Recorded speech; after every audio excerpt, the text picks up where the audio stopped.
മുണ്ടക്കൈ ചൂരൽമല ഉരുൾപൊട്ടലിൽ കേന്ദ്ര സഹായം വൈകുന്നതിൽ സംസ്ഥാന വ്യാപക പ്രക്ഷോഭവുമായി LDF. തിരുവനന്തപുരത്ത് രാജ്ഭവൻ മാർച്ചിലും ധർണയിലും നൂറുകണക്കിന് ആളുകളാണ് പങ്കെടുത്തത്. വിവരങ്ങളുമായി സുനിഷ അയ്യല്ലൂർ നമുക്കൊപ്പം ചേരുന്നു. സുനിഷ, എങ്ങനെയുണ്ടായിരുന്നു പ്രതിഷേധം?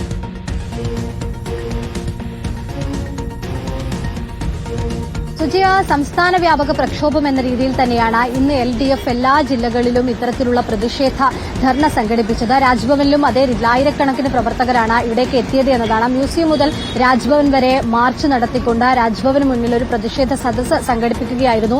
പ്രധാനമായും ഈ പറഞ്ഞതുപോലെ ചൂരൽമല മുണ്ടക്കൈ ദുരന്തം കഴിഞ്ഞ് 4 മാസം പിന്നിട്ടിട്ടും ഒരുപക്ഷെ പ്രധാനമന്ത്രി അടക്കം നേരിട്ട് വന്ന് കണ്ടുപോയിട്ട് പോലും ഇവിടേക്ക് ഒരു ധനസഹായം നൽകാൻ കേന്ദ്രം തയ്യാറായിട്ടില്ല എന്നത് തന്നെയാണ് പ്രധാനപ്പെട്ട പ്രശ്നം. അതുകൊണ്ട് തന്നെ കേന്ദ്രത്തിന്റെ ഈ അവഗണനയ്ക്കെതിരെ പ്രതിഷേധം ശക്തമാക്കുക എന്നതിന്റെ ഭാഗമായാണ് ഇന്ന് ഇത്തരത്തിലൊരു പ്രതിഷേധ പ്രക്ഷോഭം, ഈ സംസ്ഥാന വ്യാപക പ്രക്ഷോഭം LDFന്റെ ഭാഗമായി സംഘടിപ്പിക്കുകയും ചെയ്തത്.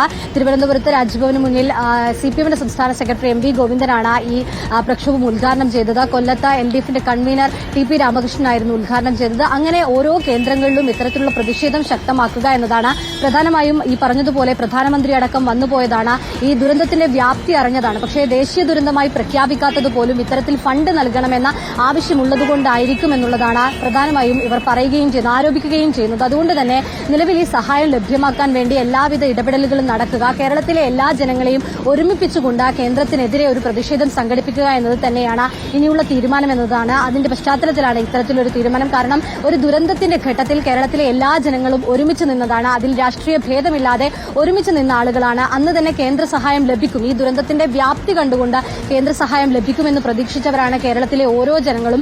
പക്ഷേ ഇന്ന് കേരളത്തോട് ഈ കാണിക്കുന്ന അവഗണന അത് പൊറുക്കാനാവില്ല എന്നത് തന്നെയാണ്. പക്ഷേ അതേസമയം തന്നെ CPM സംസ്ഥാന സെക്രട്ടറി MV ഗോവിന്ദൻ പറഞ്ഞു വെക്കുന്നത്, ഇനി കേന്ദ്രം പണം നൽകുകയോ നൽകാതിരിക്കുകയോ ചെയ്താൽ പോലും കേരളത്തിന്റെ കയ്യിലുള്ള പണം കൊണ്ടെങ്കിലും ഇത്തരത്തിലുള്ള പുനരധിവാസം നടത്താൻ തയ്യാറാകുമെന്നതടക്കമുള്ള കാര്യങ്ങളാണ്.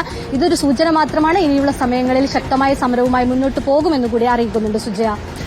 സുനിഷ അയ്യല്ലൂരാണ് വിവരങ്ങൾ നൽകിയത് തിരുവനന്തപുരത്ത് നിന്ന്.